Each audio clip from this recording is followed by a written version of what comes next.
Soy Samantha Hart, 34 años, y estoy sentada en el banquillo de los acusados de mi propio juzgado.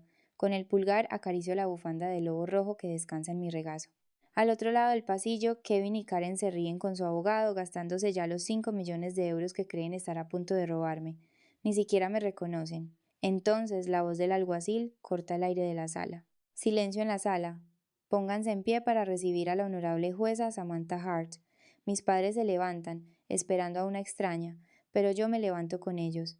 Atravieso la barrera, subo los escaldos y ocupo mi asiento tras el estrado. La sonrisa de su abogado se congela al instante. Hoy, necesito que vosotros seáis el jurado. Si vuestros padres os hubieran tirado como a una maleta vieja para sacar tajada, ¿les daríais una segunda oportunidad? ¿O los destruiríais sin piedad? Escribid culpable o inocente en los comentarios, ahora mismo. Quiero saber de qué lado estáis antes de contaros lo que hicieron. Era 1994 y el Aeropuerto Internacional O'Hare de Chicago era el lugar más ruidoso de la Tierra. La Terminal 3 zumbaba con una frecuencia que vibraba hasta en las suelas de mis zapatillas. La gente corría, los anuncios repicaban y las cintas transportadoras gemían con un ronroneo mecánico de infinito. Pero yo no era parte de ese movimiento. Me sentía como una piedra en mitad de un río, inmóvil, pesada, mientras todo lo demás fluía a mi alrededor. Tenía 5 años, envuelta en una bufanda de lana roja que me arañaba el cuello. Picaba y era demasiado larga, arrastrándose por el linóleo sucio, pero me negaba a quitármela. Era lo único que se interponía entre mi piel y la corriente helada de las puertas automáticas. Kevin y Karen caminaban por delante, no me daban la mano, consultaban sus relojes con movimientos bruscos sincronizados. No parecían unos padres a punto de perder a su hija, parecían dos personas que llegaban tarde a una reunión de negocios, parecían molestos. Karen miró hacia atrás, con los ojos entornados. Anda, Samantha, nos estás retrasando.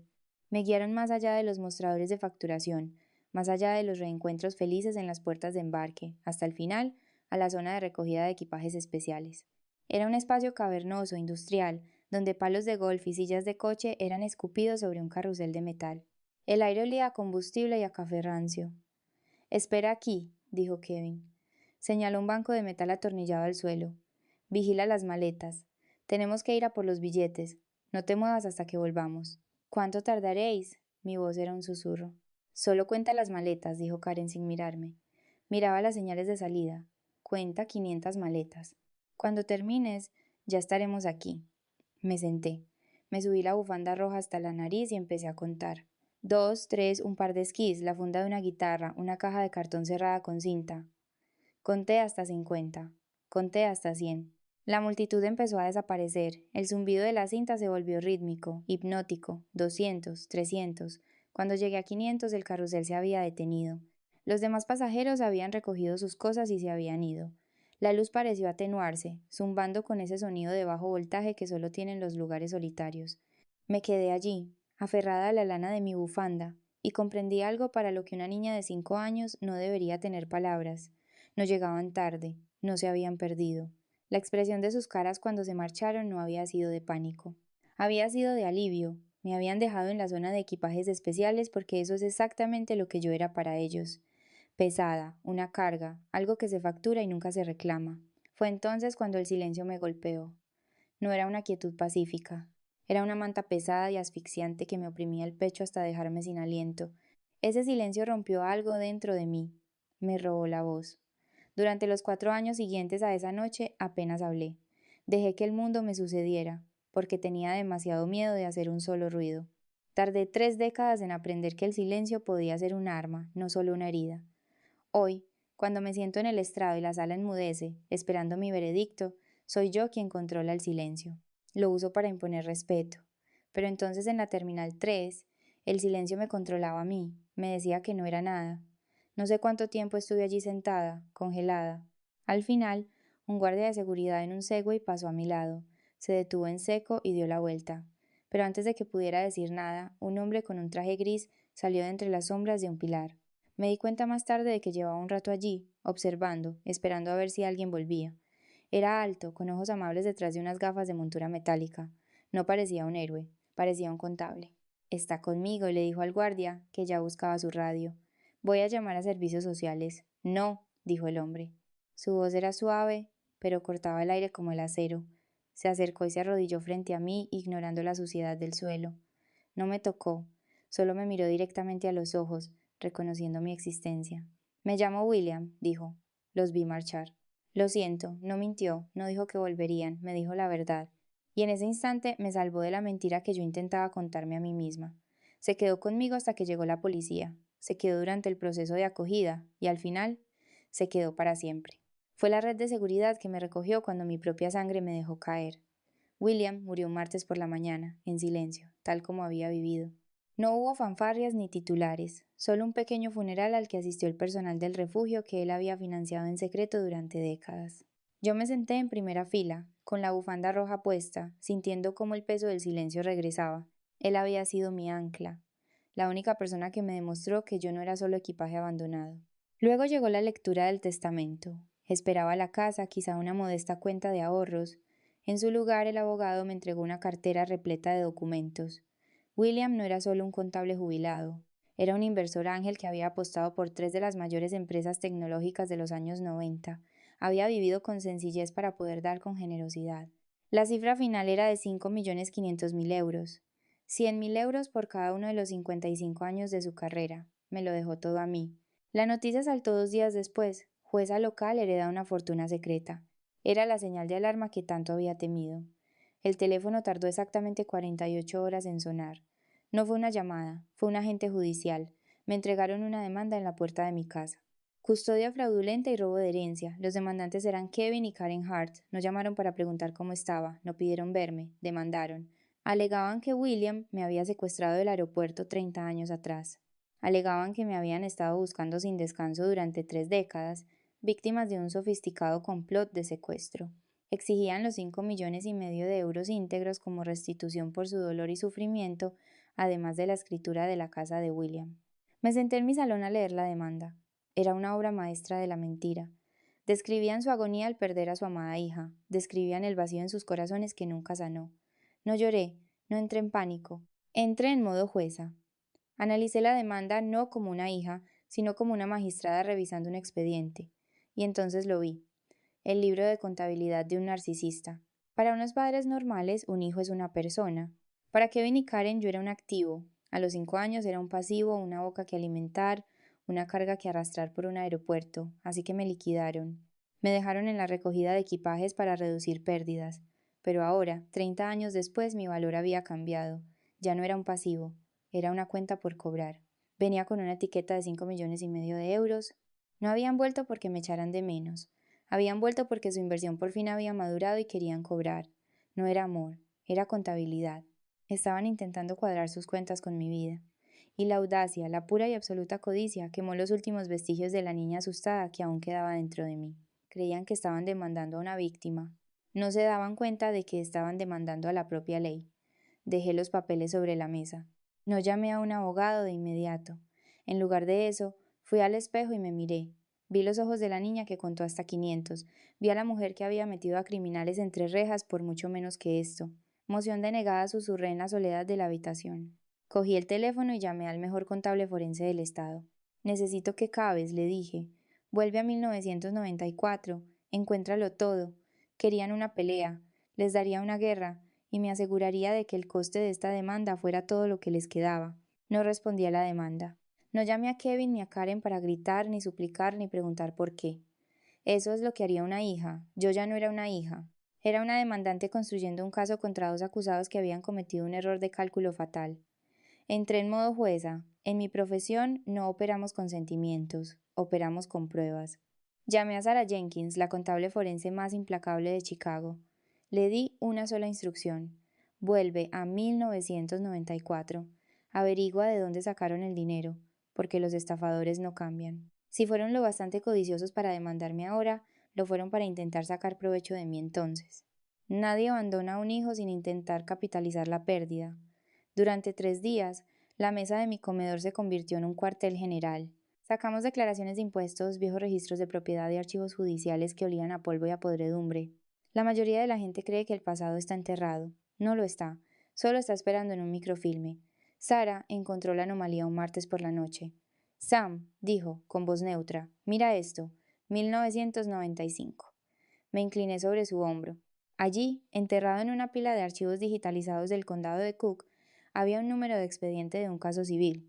Kevin y Karen Hart contra American Continental Airlines. No se habían limitado a marcharse, habían demandado a la aerolínea. Saqué el expediente completo, no me temblaban las manos. Estaban firmes, frías, pasando las páginas de mi propia eliminación. La demanda era una obra de arte. Alegaban que el 6 de noviembre de 1994 habían confiado a su amada hija a un agente de la aerolínea en la puerta de embarque para un vuelo de menor no acompañado, para visitar a un pariente enfermo. Alegaban que la aerolínea había sido negligente, que yo me había alejado y desaparecido porque el personal no estaba vigilando. Era mentira. No había billete, no había pariente enfermo. Me habían llevado a la recogida de equipajes y me habían dejado allí. Pero en 1995, sin cámaras por todas partes, sin rastreo digital, podían inventarse una historia. Reclamaban daños morales y pérdida de compañía. Se describían como unos padres destrozados cuyo hijo había sido engullido por el sistema, y entonces vi el acuerdo. La aerolínea, desesperada por evitar la mala prensa sobre una niña desaparecida, había llegado a un acuerdo extrajudicial. El cheque era de 300.000 euros. En 1995, eso era una fortuna. Suficiente para comprar una casa, 2 coches y una vida de silencio. Pero el cheque no era la prueba definitiva. La prueba definitiva era la declaración jurada adjunta al acuerdo. Para obtener el dinero, Kevin y Karen tuvieron que firmar bajo juramento. Leí las palabras y por primera vez en 30 años sentí que el aire se escapaba de la habitación. Nosotros, los padres, reconocemos que la menor, Samantha Hart, se presume fallecida. Aceptamos este acuerdo como compensación total y definitiva por la muerte y pérdida de nuestra hija y eximimos a la aerolínea de toda responsabilidad futura. Lo habían firmado. La firma de Kevin era nerviosa. La de Karen, redonda y pulcra. Me habían declarado legalmente muerta. Habían mirado un papel que decía que yo ya no existía y lo habían firmado a cambio de un cheque. No me perdieron. Me liquidaron. Me recliné en la silla. La rabia que había estado hirviendo a fuego lento en mis entrañas no estalló. Se cristalizó. Se convirtió en algo duro y afilado como un diamante. Habían vendido mi vida por 300.000 euros, se lo habían gastado todo, y ahora volvían para venderme de nuevo. Pensaban que yo era un fantasma. Pensaban que los fantasmas no podían defenderse. Cogí el teléfono y llamé a mi abogado. Lo tengo, le dije. No negocies nada. Vamos a juicio. Miré las firmas una última vez. Ellos habían firmado mi sentencia de muerte. Ahora yo iba a firmar la suya. El juicio fue puro teatro, y Kevin y Karen eran los protagonistas. Subieron al estrado vistiendo colores apagados, con máscaras de dolor ensayadas. Karen lloraba cuando tocaba, habló del vacío en su corazón que nunca sanó. Describió la agonía de la incertidumbre, pintando un cuadro de dos padres devotos, victimizados por un depredador rico que les robó a su bebé en una terminal abarrotada. Fue una actuación convincente. Si no hubiera vivido la verdad, podría haberles creído. No parecían monstruos, parecían víctimas, parecían unos padres que habían pasado 30 años poniendo un plato en la mesa para un fantasma. Yo observaba desde el banquillo de la defensa, con el rostro impasible. No protesté, no interrumpí. Dejé que construyeran su monumento al dolor, ladrillo a ladrillo de mentiras, porque cuanto más alto lo construyeran, más dura sería la caída. Cuando llegó el turno de la defensa, no llamamos a testigos de carácter, no llamamos a expertos, llamamos a un solo nombre. La defensa llama a declarar a Megan Hart.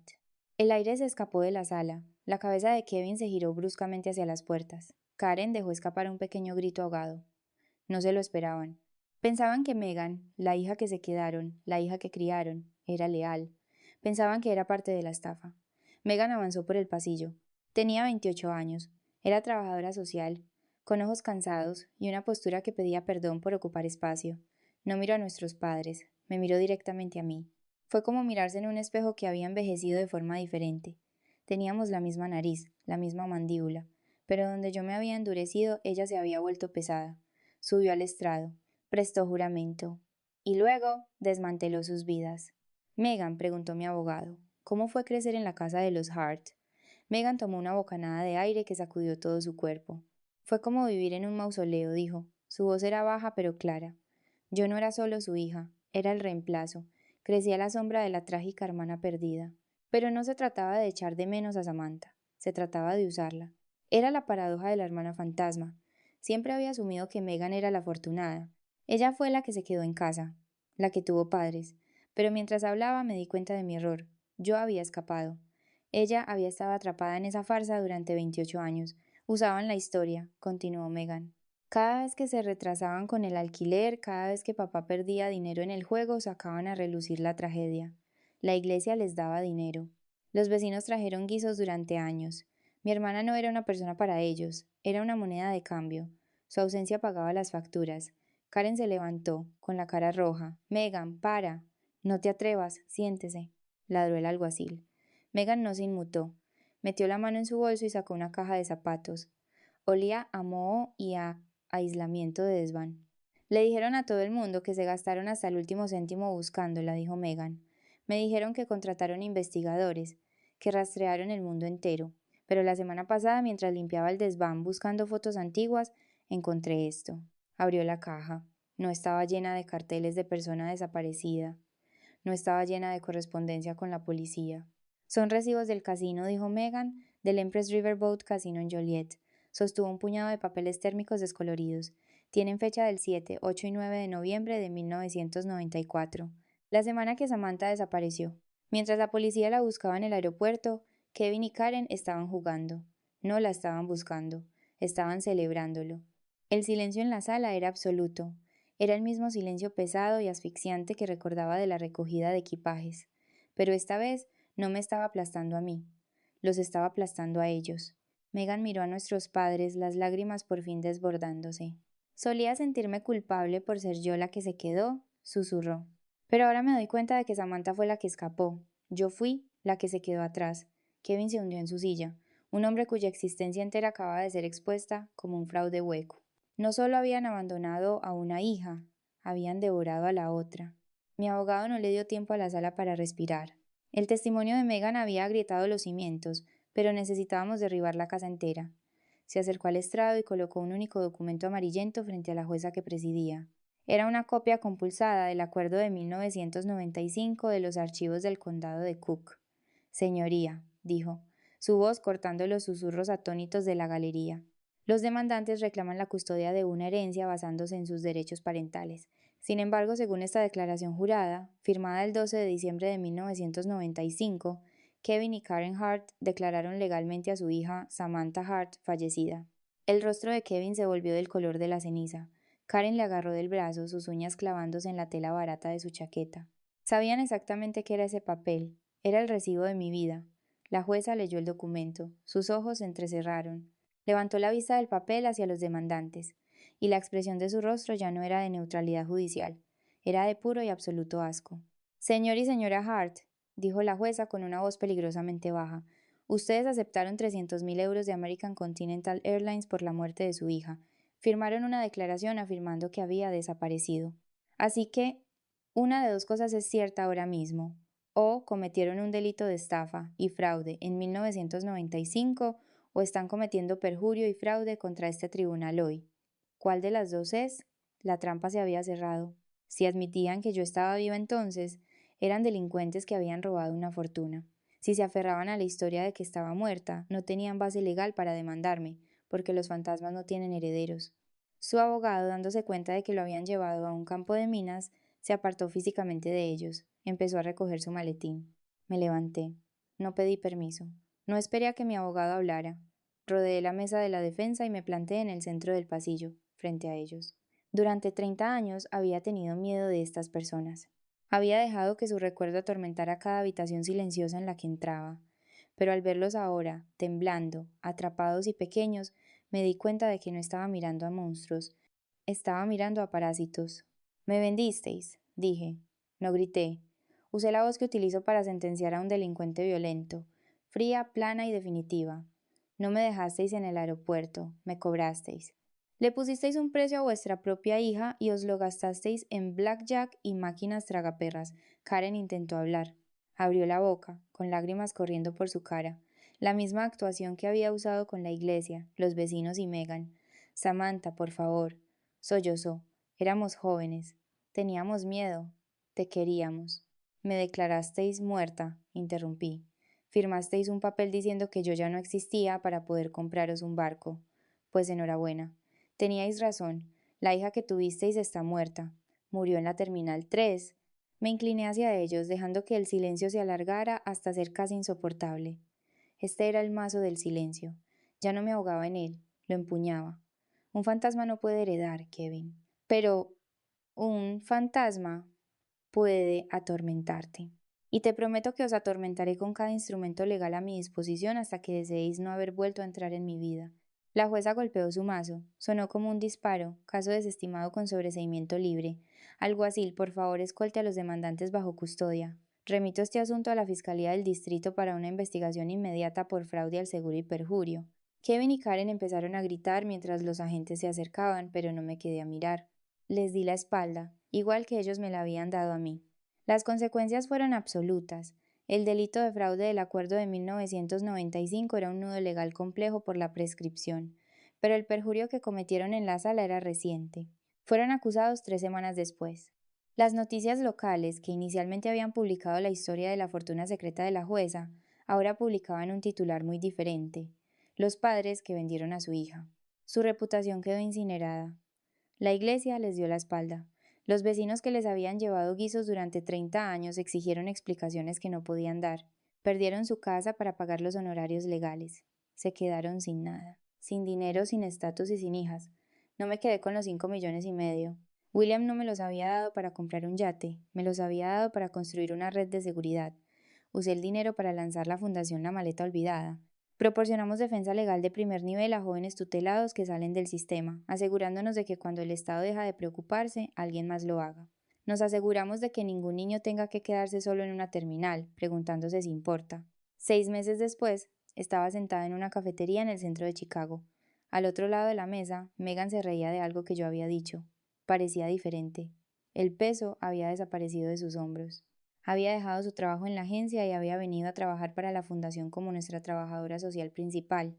Estábamos construyendo una relación desde cero, ladrillo a ladrillo, sin la podredumbre de las mentiras de nuestros padres entre nosotras. Alcancé mi taza de café y la manga de mi abrigo se subió, revelando la bufanda de lana roja que llevaba.